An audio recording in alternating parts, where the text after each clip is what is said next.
바로 시작하겠습니다. 먼저 프로시노네와 볼로냐의 경기를 분석해 보도록 하겠습니다. 프로시노네 이탈리아 1부 18위 페무페페무입니다.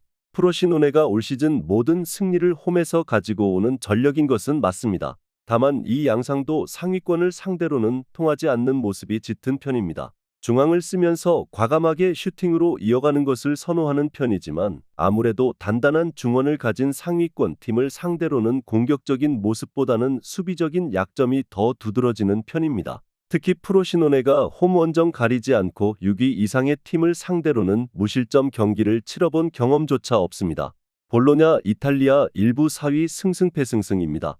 볼로냐의 경우는 원정에서의 화력이 홈과 비교하면 떨어진다는 평가가 있습니다. 다만 최근 라치오, 아탈란타를 상대로 원정에서 2골을 기록하는 등 이 약점도 상당히 많이 지운 상태입니다. 기본적으로 전임 감독 시절부터 단단한 수비와 중원을 중시하는 편이라서 원정에서도 쉽게 무너지는 모습을 보여주지는 않았던 것이 강점입니다. 프로시노네와의 상성은 좋은 편이라고 할 수 있을 것입니다. 기본적으로 중원이 강한 팀이라는 점을 생각해야 할 것 같습니다. 중원이 단단한 팀을 만나는 상황에서는 프로시노네가 플랜 A 공격을 잘 가져가는 편은 아니었고 오히려 슈팅을 많이 내주는 수비적인 약점이 두드러지는 편입니다. 볼로냐의 원정 득점력도 최근 약점이라고 보기에는 어려워진 것도 사실입니다. 볼로냐의 승리를 예상합니다. 다음은 몬차와 나폴리의 경기를 분석해 보도록 하겠습니다. 몬차 이탈리아 1부 11위 승패승승패입니다. 페시나가 퇴장 징계로 인해서 나올 수 없습니다. 최근 4-2-3-1로 중앙 공격형 미드필더 자리에서 팀을 이끈 자원이라서 공격력에서의 누수는 생각보다 클 전망입니다. 다만 몬차가 중앙에서의 공격력을 포기하고 300을 가동하는 상황을 상정할 수도 있을 것입니다. 이 상황에서는 의외로 나폴리를 상대로 버티는 모습을 보여주기도 했는데 홈에서는 1승 1무로 생각보다 성적이 나폴리 상대로 좋습니다. 나폴리 이탈리아 1부 8위 승무패무패입니다. 중앙이 견고한 팀을 상대로는 확실히 난조를 보일 수도 있는 전력입니다. 로보트카가 확실히 피지컬이나 압박에 대응하는 데는 애로 사항이 있기 때문입니다. 지난 경기에서도 중앙이 강한 아탈란타를 상대로 로보트카가 상당히 부진한 모습입니다. 몬차가 대놓고 내려앉는 상황에서의 해법을 찾기 어려운 상황일 수 있는데 흡이차가 4월 중순까지 허벅지 부상으로 빠질 것이라는 소식도 들어온 상황입니다. 애초에 페시나가 없는 상황에서 나폴리와의 중앙 싸움이 안 된다고 생각한다면 3백으로 가면서 몬차가 잘하는 비비기에 들어갈 가능성도 있을 것입니다. 나폴리가 몬차 같이 중앙에서의 압박에 능한 팀을 상대로는 로보트카의 문제가 나올 수 있는 상황이기도 하고 흡이차가 없다는 것도 생각보다는 큽니다. 무승부를 예상합니다. 다음은 호펜하임과 아우크스부르크의 경기를 분석해 보도록 하겠습니다. 호펜하임 독일 1부 9위 승승패패패입니다. 아우크스부르크를 상대로도 꽤 고생을 했던 전력입니다. 중앙을 잡아먹고 플레이를 할 수 있는 하위권 팀을 상대로는 전반적으로 강한 편이지만 난전을 만드는 아우크스부르크의 저력과 공격성이 부담스러운 것은 사실입니다. 최근 아우크스부르크가 중앙을 막아버리면서 수비력도 어느 정도 챙기는 만큼 극단적으로 앞선에 힘을 주는 스타일이 잘 통할 수 있을지도 미지수입니다. 아우크스부르크 독일 1부 7위 승승승승무입니다.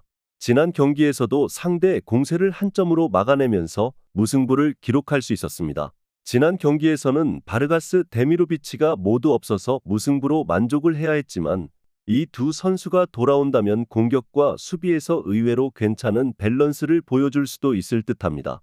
호펜하임을 상대로는 최근 2승 1무로 전적도 어느 정도 괜찮게 가져가는 모습을 보여주고 있기도 합니다. 그만큼 아우크스부르크의 최근 밸런스가 상당히 좋아진 모습입니다. 수비 라인에서의 누수를 생각해서 핸디캡을 적용하는 것도 좋은 선택이기는 한데 아우크스부르크가 자신들이 잘하는 공격성을 선보이면서 호펜하임을 제압할 가능성도 있어 보이는 매치입니다. 아우크스부르크의 승리를 예상합니다. 마지막으로 맨유와 리버풀의 경기를 분석해 보도록 하겠습니다. 맨유 잉글랜드 1부 6위 패승승무패입니다. OT에서는 리버풀에게 2연승을 달리고 있기는 합니다. 다만 지난 경기에서도 첼시와 예능 경기를 치르는 모습을 보여주었던 것을 생각하면 이 매치도 상당히 불안해 보이는 것이 사실입니다. 특히 수비진이 우세를 전혀 버티지 못하는 모습을 보여준 점은 충격적일 정도였습니다. FA컵에서 이긴 것은 당시 클롭 감독이 주전들에게 할애한 시간이 길지 않았기 때문이라고 볼 수도 있었는데 이번 경기에서는 클롭이 힘을 뺄 이유는 하등 없습니다. 리버풀 잉글랜드 1부 1위 무승패승승입니다. 리버풀이 이 경기를 지면 리그 우승 가능성이 급락하는 상황입니다. 따라서 리버풀이 FA컵에서 살라 등 주전들의 체력을 조절한답시고 일찍 벤치로 내리는 선택을 하지는 않을 것으로 보고 있습니다. 일단 당시 주전들이 있는 상황에서는 맨유를 압도하는 모습을 보여주기도 했고 브라이튼을 상대로도 결정력은 다소 아쉽기는 했지만 찬스를 만들어내는 데는 무리가 없는 모습을 보여주었습니다. 주전들이 있는 상황에서는 패배한 FA컵에서도 우세한 흐름이었습니다. 당시에는 체력을 조절한다고 하면서 주전들을 뺀 것이 패착이 되었지만 우승을 해야 하는 지금에는 리버풀 주전들이 할애받는 시간이 많을 전망입니다. 맨유의 수비가 너무 헐거운 것은 시즌 내내 이어지고 있습니다. 리버풀의 승리를 예상합니다. 영상에서 알려드리는 내용들은 모두 1차 분석 내용들이며 2차 분석과 최종 조합픽은 영상 하단 고정 댓글 링크로 문의 주시면 안내 도와드리도록 하겠습니다. 시청해주셔서 감사합니다.